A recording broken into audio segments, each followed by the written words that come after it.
每个人身边都有很多这样的朋友，我们叫他为路痴。每一次聚会肯定迟到，一问原因，对不起，我没找着路。这些路痴呢，永远分不清东南西北，只知道上下左右，而且出门必问路，永远看不懂地图。这病还有的治吗？2011年，也就是3年以前，康家沟有一个名叫小李，患有重度路痴的20岁青年，出门去打酱油，哎呀，从此杳无音信。就在他父母即将绝望的时候，在2014年，有一个神秘的人神秘的来到了康家沟，给了小李父母一个神秘的 VCR。在这个 VCR 里，我们可以看到小李居然住在某人的家里，而且生活条件还不错呢。那么根据这个 VCR 提供的线索，我们的记者在朝阳路找到了路痴青年小李。下面我们一起来看一下前方记者发回的现场采访报道。摄像大哥，能不能把我脸拍小一点？上次很多观众反映我脸特别大。好了，主持人，站在我身边的就是当事人小李。小李，请问这3年你都去了哪里呢？你们晓不晓得一个帅哥也好不容易？那天就在那哈儿，我问了个路有个女的说带我去，结果那个瓜婆娘把我带回她家去了，保吃保住说要养我，等了2个月，好不容易逮到个机会逃出来一问路，又被人带回家了，就这样前后20次，一晃3年过去了。我都是想问个路而已，为啥子每次都带到他们家里面去？这么多年了，一次都没找到回家的路，但是我不会放弃。美女，问个路帅哥，你是不是问路啊？没有啊。走嘛！看到没有，帅哥不要轻易问路哦。那路痴还真的有救吗？人的大脑中存在3种导航细胞，分别负责认方向、辨别空间以及专门定位。方向辨识细胞就像指南针，指挥前进的方向；空间辨别细胞负责记忆周围环境，相当于给行动添加坐标；而定位细胞如同一个经纬仪，用于综合确定环境的具体位置和距离的远近。以上3种细胞一起合作，在脑中产生一个虚拟地图。当我们下次再来到这里时，便可以用这个虚拟地图来判断方位。所以，那些一出门就没了东南西北的路痴们，很可能是这3种导航细胞天生发育不充分，或者记忆力已衰退。路痴当然有救，只要多出去走一走，大脑中方向辨认区域的细胞就会发育得更加完善，而且方向感也会更明确。所以路痴们不要认为不认路就宅在家里面，这样对你们并没有什么帮助。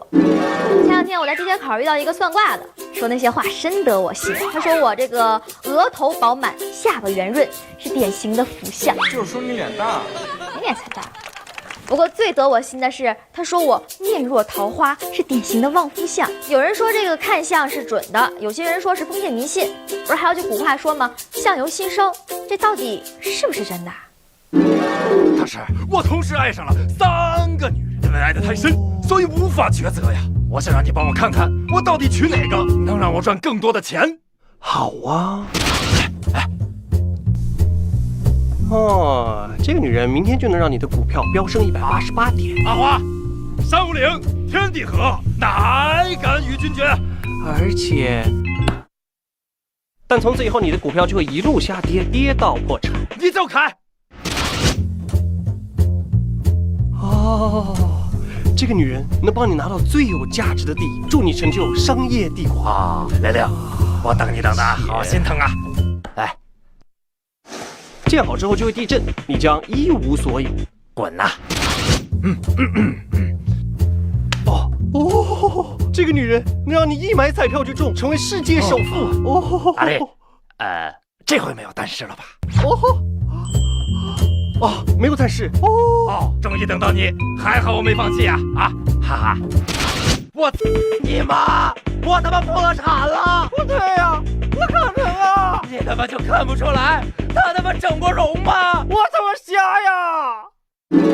那面相到底是不是科学的呢？中国一直讲究看面相，但是一看就能知道富贵与否，是否有姻缘，这自然是不靠谱的。不过从医学角度来讲，有些疾病会通过面部表现出来，还是比较靠谱的。比如肝胆疾病就会使病人脸黄、手黄、巩膜黄，俨然就是一个小黄人儿；贫血呢就会使病人的脸色惨白，像鬼一样。那么不同疾病呢，也会使口唇呈现不同颜色，甚至会有紫黑色。所以这么看来，面相还是有点靠谱的。算命协会隆重推荐《算命速成大宝典》。面相、手相、形象、脉象一网打尽，嘿嘿嘿，画的大眉、老眉、小眉，心花怒放，哈哈哈！算命速成大宝典，吊死变成活神仙。点，还在等什么？买买买买买买，让你的大山更专业。我相信很多人和我一样，每次在去逛超市的时候，首先要关注商品的价格以及生产日期，因为这个过了期的东西吃了会拉肚，可是过了期的药品吃了可能就会有生命危险。那么我就太好奇了，肯定不是每一种药品都会在保质期内卖完，那么这些过了期的药品，医院和药店是怎么处理的呢？这滴打药离过期还剩不到2小时了，我一定要在它过期之前把它用掉。好有用！哎，干嘛？我就是看不惯这种头脑简单、四肢发达的人。要不然你打我呀？你当我傻呀？打赢你了有什么好处啊？万一要打不过你，会很丢人呐！我可是个谨慎的男人呢。天哪，这算哪门子谨慎呢？哎，挨打的机会又来了。哎，要不要跟大哥哥出去 happy 一下呀？好啊。啊？哦，终于还是有人惹上我老妹了。你别说话，你快来坐。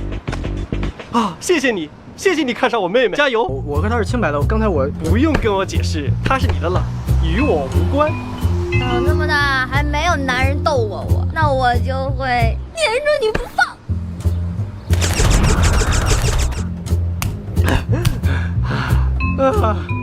还是过期了。小兔崽子，叫你乱扔垃圾，叫你乱扔，还让你老实扔，还是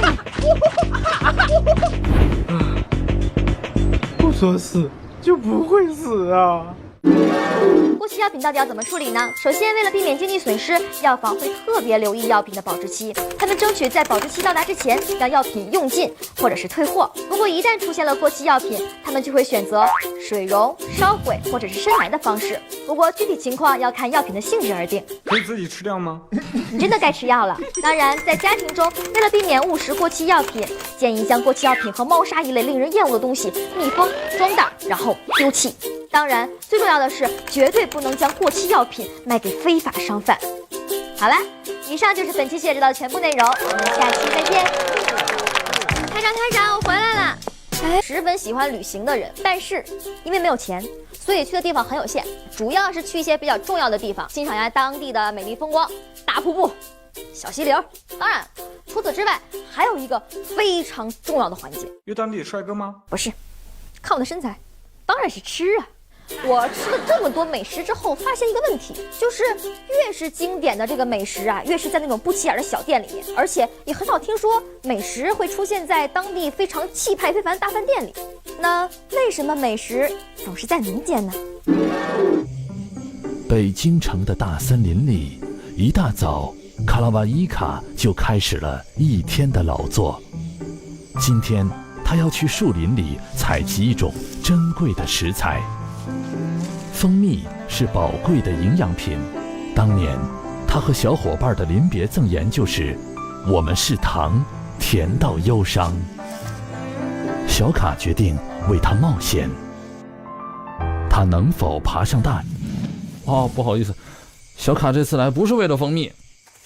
这个季节，胡萝卜已快要冒出土壤了。胡萝卜是他和小伙伴最爱的美食。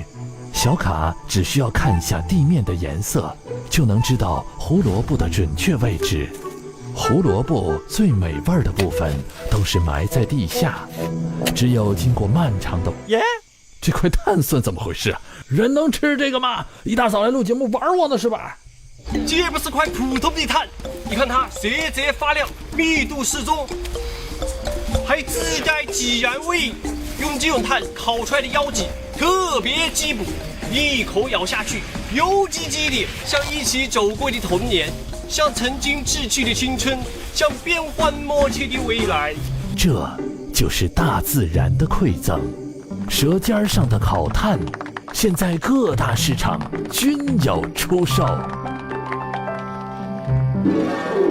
那为什么美食总是在民间小店呢？因为这些民间小店呀，多数是家庭式运营，规模比较小，所以说在食品的味道跟把控上就做得非常精细了。另外一方面，这种家庭式运营呢，在制作时就会融入极大的个人特点，那独此一家，别无他选。正是因为这个，极大的迎合了出游者图新鲜的猎奇心理。所以说，除了食物本身独特是给民间美食大大加分的，那么各位想吃我做的中式马铃薯焗角豆吗？那是什么？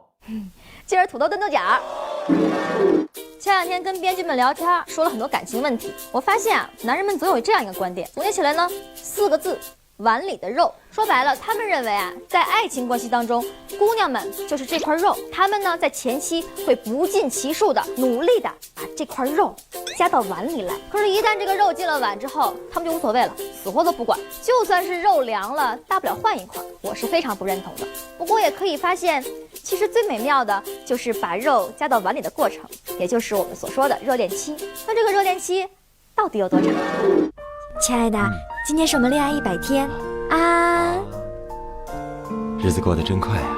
一转眼，我们已经在一起100天了。热恋期是一种美好的感觉，但一般不会超过100天。哼，天天喂我吃蛋糕，就是为了把我喂胖吧？然后以此为借口把我甩了。我们果然是过了热恋期呀！既然已经过了热恋期，我也没必要再瞒着你了。你是本来就胖啊！你看看你那个肚子。不过热恋期也因人而异，长达100天的热恋期也不是没有。宝贝儿，刚才我是跟你开玩笑呢，你听不出来我是变相的夸你丰满吗？我也是，我是假装生气的，你都没有哄我，我真生气啦！怪我了，来，不生气了，吃蛋糕啊！但要想一辈子保持热恋期，每100天换一个恋人是最好的办法。啊个屁！分手！好啊！不过需要注意的问题就是呀。很显然，热恋期这个东西，不同人会有不同的定义。如果非要我们硬下一个期限的话，那么对于2个真心相爱过的人来说，这个长度是2年6个月零25天。这个数字是一家调查公司在2008年调查了5000对结婚10年以上的夫妻之后计算出来的。平均来说，过了这个时间，男性就会把脏衣服乱丢在家里，上完厕所也不放下厕所垫儿；女性则不会再为了老公而化妆、穿漂亮衣服。更重要的是，双方都不愿意再交出电视遥控器。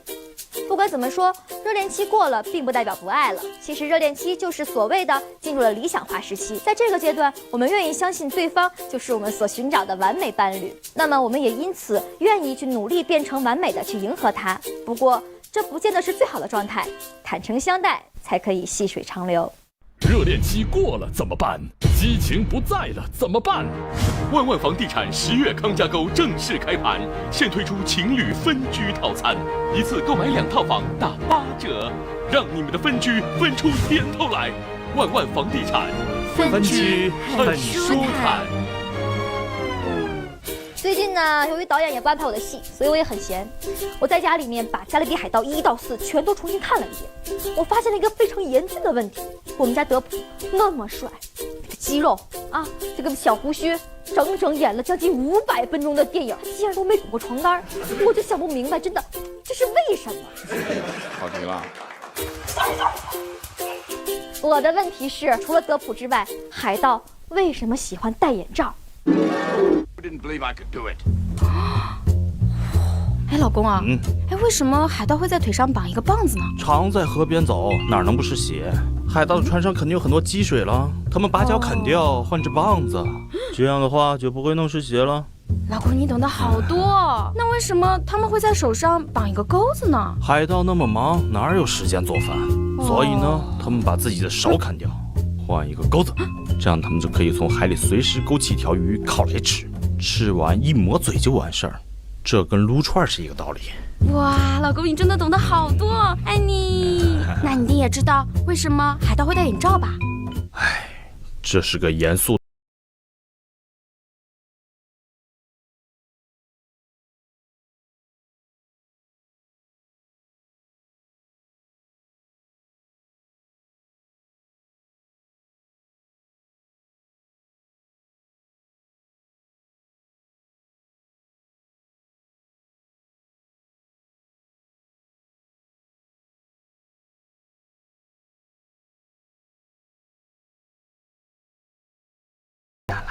老婆，能不能不戴眼罩？很丢人的。不行，里面贴了我的照片，我也要你一睁眼就看到我。不沾吗？不沾吗？真是胡说八道，害自己。那为什么海盗要戴眼罩呢？其实啊，这个独眼龙的海盗形象是来源于小说《彼得潘》里的铁钩船长。